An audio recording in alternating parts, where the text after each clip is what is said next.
Right.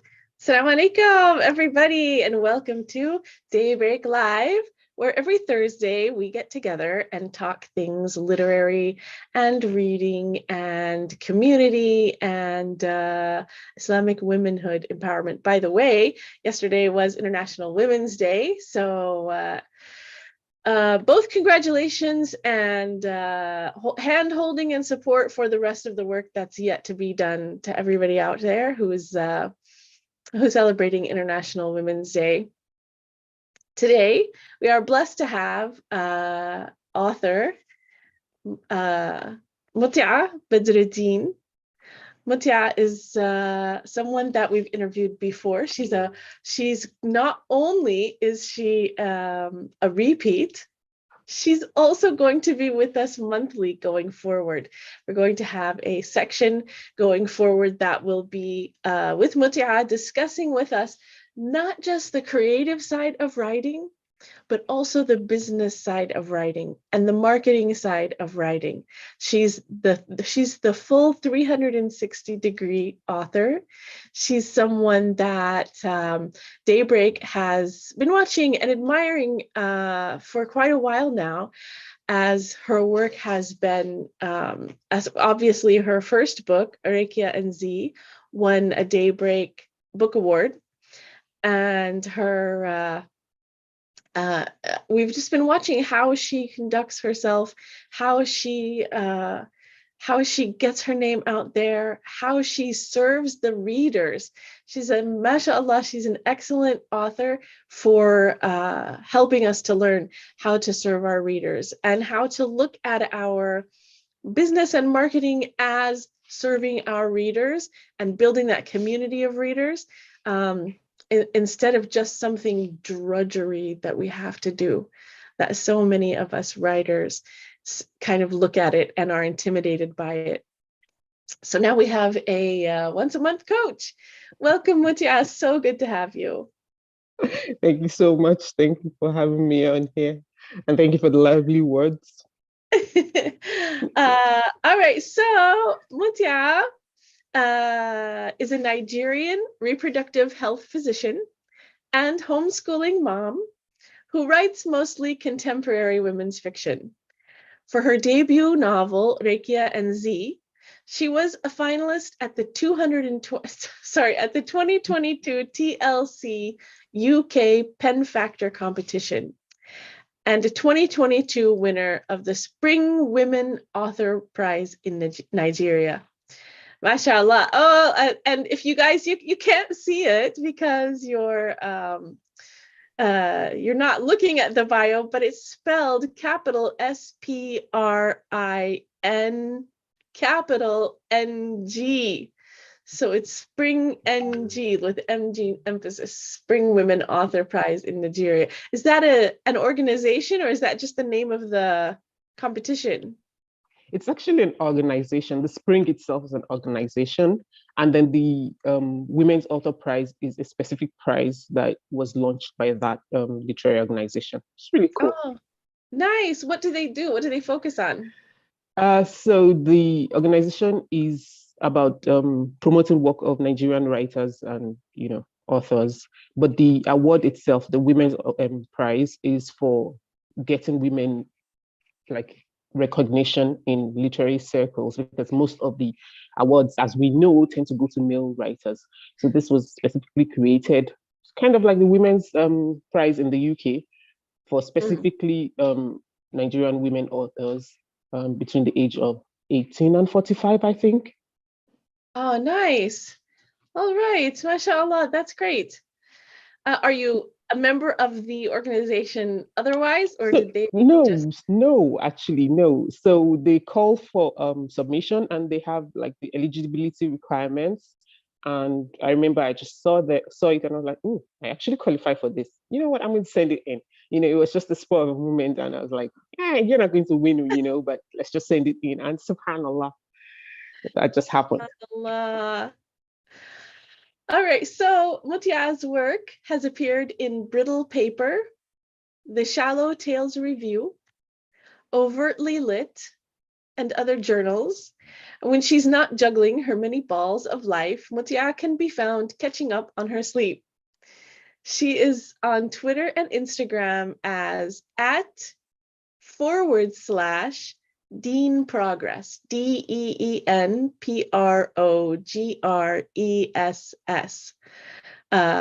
Yeah, nice one. When I was raising my kids, people always, whenever they would ask, what do you do in your free time? I'd be like, sleep. You know, I always tell my kids, like, I have a backlog of, catching up to do on sleep, from medical school to medical practice to mothering. Like, all I want to do in my free time is sleep. Like, Decades of deficit. How many kids do you have? I have 3 of them, alhamdulillah. Oh, mashallah. So nice. How old are they? Almost 18, almost 16, and 9. Okay, I ask that just, of course, because we always like to know these things, but also because many writers are writing while they're raising their kids, and obviously you've been doing that all along. So I know that people will want to know how you go about finding the time to write,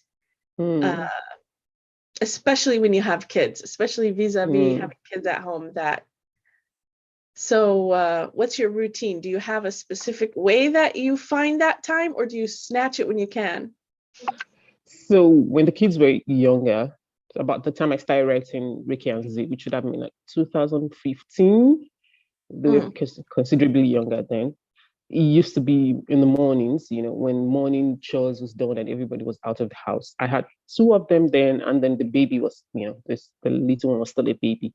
And so once they were out of the house, and then I would sit and write. I was working, my work at that time was mostly shift duties.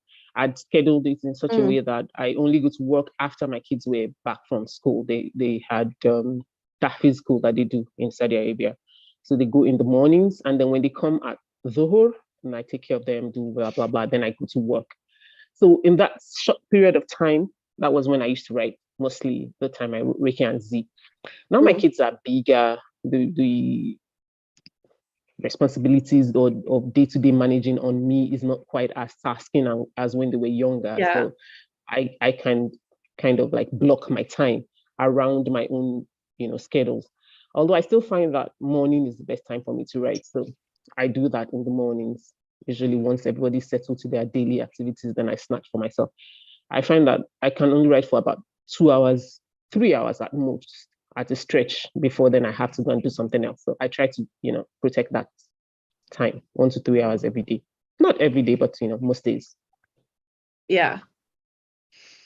Okay, so the topic that we had discussed for today was novel ideas. How did you phrase it? Generating novel ideas. Generating novel ideas. Such a fun play on words. So tell us where those ideas come from for you, and what you envision when you thought of discussing generating novel ideas. I guess so. I thought of it in 2 ways, mostly because people ask the question, how do you come up with the ideas for what's writing a story? So that's the first one. But the second part is like the idea itself is novel. It's a different thing from, what has been done before, which is interesting because in writing, one of the things you learn very quickly is that there is no new story. It's just your own spin on the same stories being told over and over again. So I was looking at it from those 2 areas. And I think that it would vary, obviously, from an individual to an individual, from writers to writers. But for me personally, my stories come to me as characters. I found that more often than not, it's the characters that come to me. So, for example, when I was, when Ricky and Z would come to me, the first time it was just, what if there were 2 friends and they were meeting after years of estrangement? And they didn't even know that, this was the beginning of the end for somebody. And then I was like, why were they estranged in the first instance? What would bring them back? How do they get over all of that? And how then does the whole idea of time and not having enough and, working on our relationships, how does it play with that? And so that's how the stories tend to come to me, like in their characters. And then I have to sit with that idea. I have to sit with the characters and think. So again, using Ricky and Z, for example, I had to first decide or figure out who Ricky herself was, which was very difficult. Ricky was a very enigmatic character for me to write. And then I had to figure who Z was. And then in doing that, I could see how their relationship evolved and how their interaction would be, and the story would just naturally evolve from there. I know that there are writers who, plan all of the details of their work before they even start writing. I'm not that person. Most of the time, my work just comes to me in that. So I have the characters, I have a vague idea of the storyline, and then I start working and then let the story take me where it's going to take me. I mean, don't get me wrong. I know the beginning, I know the ending. I just don't know how we get from here to here. Yeah. So once I start working on that, and characters surprise you. I have read though, some especially for historical fiction writers talking about generating their novel ideas by place or even by time periods, which never happened to me before. But I'm currently working on a historical piece myself, and I suddenly realized, oh, okay, that can happen. It still came to me like the story still came to me in form of the character, but then because it was set in a different time period, I had to like really sit in that period, even before I started doing research or anything, but just think of what her reality would have been in that time period, just to flesh out the story. So I think that for writers, really, the idea of where do you get your story from really can be from anything. Some writers have talked about, seeing a scene or a picture and then start thinking around what could have led to this picture, who could have taken it, who was it meant for, those kind of things. Again, that doesn't happen to me. It's just the characters that I usually work with. Yeah. The work which you know about, the one I'm currently, yeah. So that came to me like, so it's the character we'd seen her in. She was the main character in my novella Falter, and it kind of ended, even though it wasn't a romance or anything, but Falter kind of ended on a happily ever after note for me. And for years that bugged me because I'm the kind of person who wants to know what happens after the curtain drops. So Yes. it was the idea of what if happily ever after is not so happy after all. And so that's where the idea for this book came about, like what could have possibly messed up her happily ever after. And then from there the story just evolves. Yes. I love the what if question. What if this? What if that? That's how my stories come to me as well. What if such and so happened? What if there was this circumstances? I was actually just I came late to the party to read Stephen King's book on writing called On Writing. Oh, yeah. Have you read it? Yes, I have. Yeah, he talked about the same thing. Circumstance. He called it circumstance, but yeah. What if, like, of course, because his isn't necessarily a character, his is literally a situation.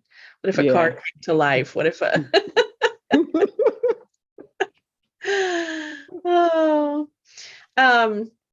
so once you have a novel idea, are you the kind of writer who keeps notes just handy about ideas that fly by transiently, or do you just write when you write? Okay, so the ideas kind of float about really. There's literally ideas everywhere. So I just let them do their thing in my head. And then the ones that get written down are the ones that are persistent, the ones that just stay and are just like, you're going to do this, you're going to do this. I think yesterday or 2 days ago, I sat down and literally put down like, okay, so you guys have been disturbing me for the past how many months? Okay, let's write you guys down. And I wrote down like the next, 5 books I wanted to write because they had stayed, those ideas had literally stayed in my head for months, So if I started writing down every idea that I get, it would be too much work. So I just let them fly. And sometimes when they're in the back burner of your head, that's when they start working themselves out, if you know what I mean. Like, okay, so who is going to work against who here? What is the obstacle against? Such that by the time I get to actually writing down the idea, they already know like a vague arc Yeah. of where the story is, going. So Yeah. I call it the feel. You can already feel their world, feel their exactly. yeah. I Nice. say they've taken up space in your head, and now you Yeah. need to go put them down, Now it's time to start paying their somewhere rent. else. So when you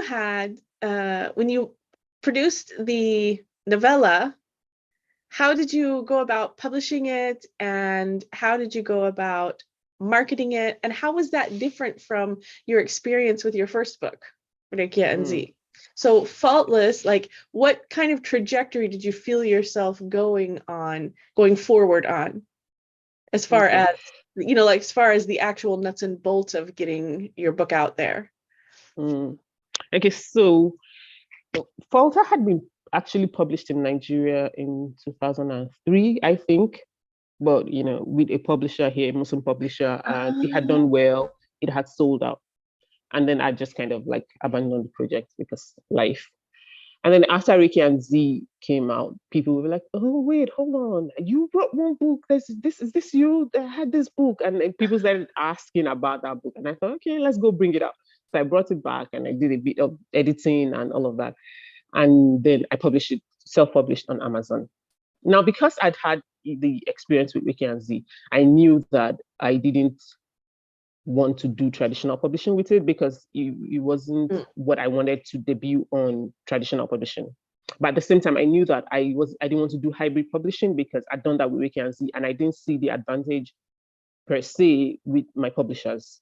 That the hybrid publisher that I had worked with, at the end of the day, all of the bulk of the marketing and the promotion still fell on me. So I was like, okay. Yeah. And I generated enough buzz, with Ricky and Z to feel like, okay, I could do this on my own. So I knew the kind of loopholes to look for. So working with an editor this time around and really fine comb through the work, making sure that so we had all of that set, and working with the cover designers and generally just making sure that everything, you had a product that made, that looked really good. Yeah. And because, like I said, we had the buzz coming on from Ricky and Z, it was easier for us to just, the book itself had its own reputation, even though that was just in Nigeria. And because of my buzz from Ricky and Z, it was easier for me to get word out about Volta, and it wasn't as stressful in terms of marketing. Of course, it still didn't, in my opinion, it didn't do as well as Ricky and Z, but that's mostly because I think it's YA, one, but also because it's a lot more Islam focused compared to Ricky and Z. Ricky and Z was, it's Islamic fiction, that's what I write, but Ricky and Z wasn't so. The main story in Falter was a young woman's, story or journey into a better consciousness and practice of Islam. So there was a lot of Islam in it, so to speak. So I knew it was going to be kind of but it did well on its own too. Yeah. It did well. So I think that, to answer your question then, we'd learned from what worked with Ricky and Z, what didn't work. We had made connections on, Bookstagram, especially. I love my Bookstagram people, mashallah, especially the Muslim Bookstagrammers. I'd met a number of people also in the writing spaces, fellow authors, fellow writers, readers, book bloggers. So all of those things made it easier, much, much easier for me than when I was doing Ricky and Z, when I literally didn't know anybody. I came into even social media really a few months before Ricky and Z launched. So, alhamdulillah. I'm so glad that you mentioned that.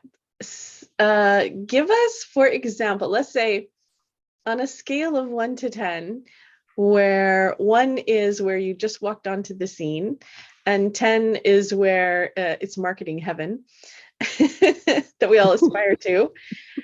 Where would you put that networking? What number would you give the importance of that? Of networking. Of that networking and knowing people on social media and meeting other authors and all of that stuff? 8. Right? Maybe. Right? Like it is invaluable. I tell people, like, I can't imagine, apart from just in terms of promoting your work and marketing and all of that, there's also the visibility, there's the many opportunities you never even dreamed of. There's the feeling of community and connection, and just not feeling like a crazy person for wanting to do this, because writing is hard. So, definitely an 8 Yes, at least. yes.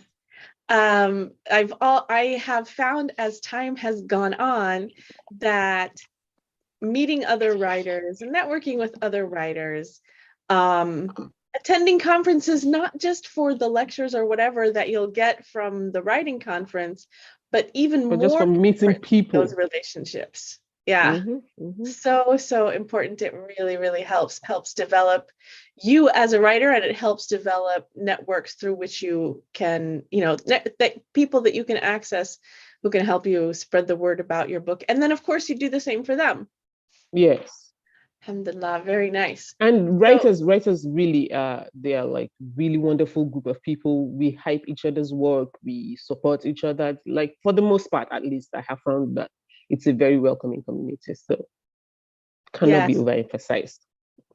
that is one of the great things about writers. When I very first started writing and publishing, and when I got hired at Rabata for publishing, subhanallah, I was flabbergasted at the support that people actually that's not true. What's true is I took the support for granted until I ran into a person who was not like that. That And was I was not very like, supportive. what kind of writer are you? The funny thing is that happened to me recently too. That happened to me recently. I reached out to somebody I really admired their work, and the response was, and I was like, oh, okay, I didn't expect that. But I just tell myself, we also cannot be, like you said, we can't take it for granted. We cannot be entitled. We should always recognize it for the blessing that it is, and you just know Yeah, that not everybody be the same yeah, way, and just be grateful for it. Yeah. yeah. That was my thought exactly. Like, wow, we really are blessed the rest of the time with all the rest of the people. Yeah. Alhamdulillah. Um, so tell us, okay, so I'm gonna I have so many other questions, but I'm going to stick to the idea topic for today. And I wonder about how those ideas, okay, I have an ulterior motive for this question, but my question is, how do those ideas start to form, and how do you grasp that? Like, where are you when you're doing that thinking? What are you doing while you're doing that initial, like you said, those ideas that stick around? When do they come to you during your day? Are they something that you just sit down and focus on, or are they something that, Nope. yeah. Nope. They literally just show up, like, out of the blue. And I like to tell Ricky and this story because it's probably the most dramatic of it. I was sleeping and then I just woke up. It was like 2 a.m. I was like, what? And I scribbled, like 2 pages of jargons, and then I went back to sleep. And then I woke up in the morning and I picked it up, and I was like, the entire thing was just there. And I was like, oh, okay. And I just put it away and let the whole thing just marinate somewhere in my head. Like, I have no idea where that story came from. Uh, No idea. I love it. You always hear about that happening. That I'm so excited to meet somebody that actually created something out of that kind of Like, idea no generation, idea. genesis. More often than not, in the other works, like Falter, for example, it's more of, so I am new to, like, practicing the deen and whatever. I'm in my 20s, early 20s, and I've been a lifelong reader. But then I'm here now in this community of Muslims where in the early 2000s there was this whole idea that fiction reading was bad and it was lies, and so I tried to give up reading. I tried to find Muslim centered books to read, but there were none. There's a few translated ones from Iraq or Iran, but translations were horrible. The storylines were not relatable. They were just, and so it was I'm going to write a book, that I want to read. And it was going to be a book about what it felt like to just be in that space, to be a, young adult who, although born in a Muslim home, you wanted to, you were just coming to practice your deen and everything around you was making it difficult. So that was where that idea came from. It was a conscious, I'm going to write this book. And like I mentioned, this new one I'm working on was kind of like, okay, what happened after they're happily ever after? It was a build off of that.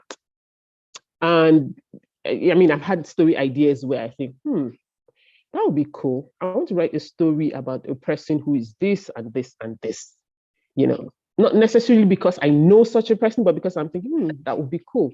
I want to write about such. But Ricky and Z was out of nowhere, just out of nowhere. Cool. Okay, well, first of all, I would never have guessed that you were old enough to have been part of that 80s and 90s. That's the power of the niqab. That's where I come from. I've literally met people who be like, I thought you were like 20s, or I thought you were like in your 30s. I'm like, girl, even my kids are almost in their 20s. And then I like to joke that, my spirit is really young, so don't worry. It's just my spirit that's shining through all of the black.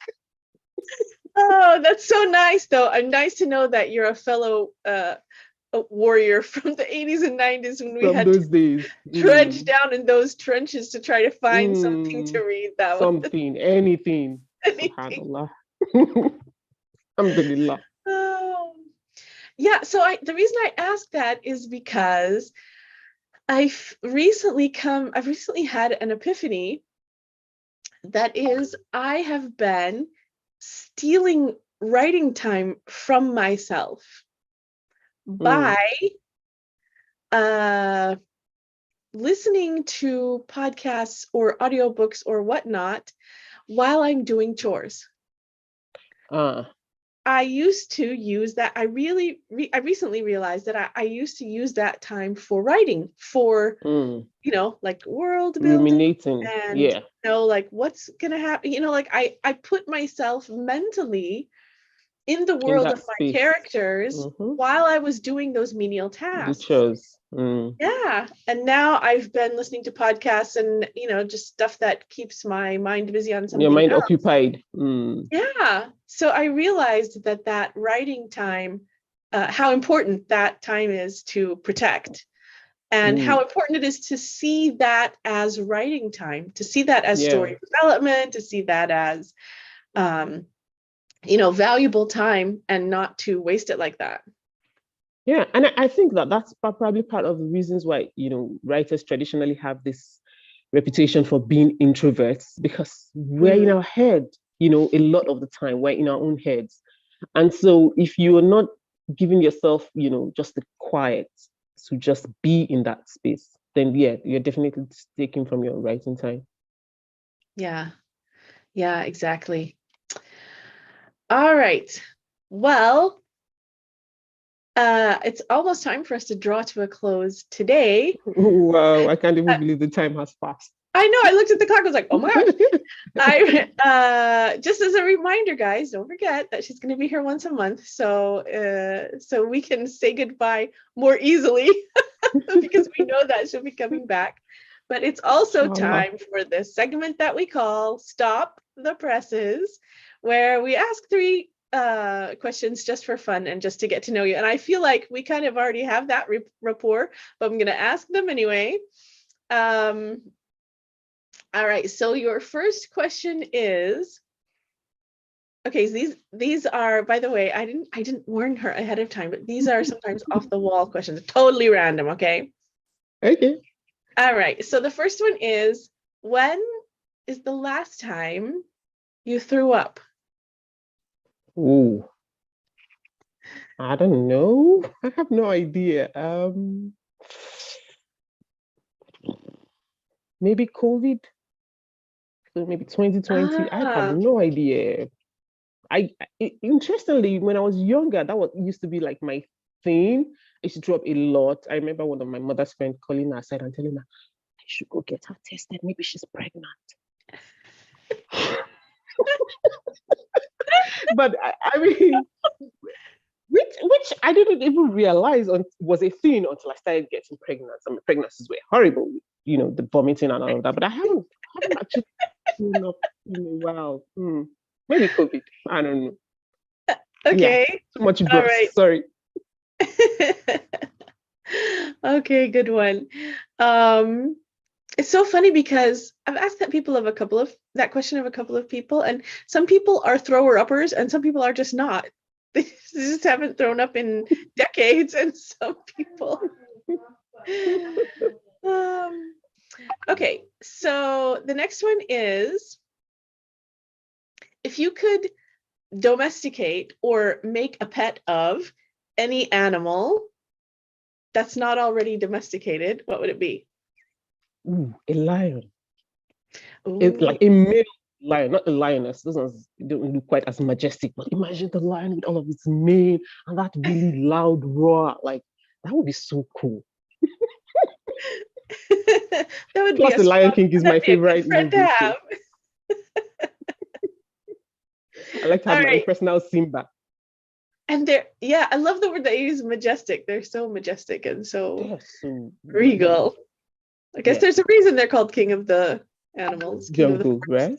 All right. And the next one is, what is your all-time favorite quote? Oh, I don't know. That's so hard.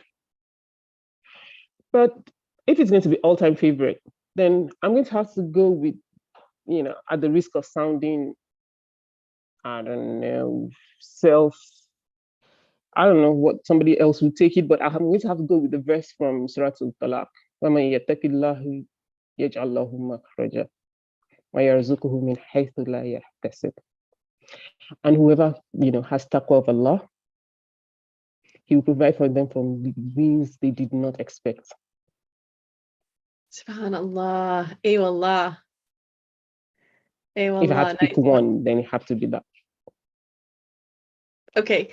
All right. Good. Usually I would say, except, like, for example, if I ask, where would you like to visit? I say, except for Mecca and Medina. But this one definitely qualifies as, we'll just take it. We'll just take it because it is such a great quote.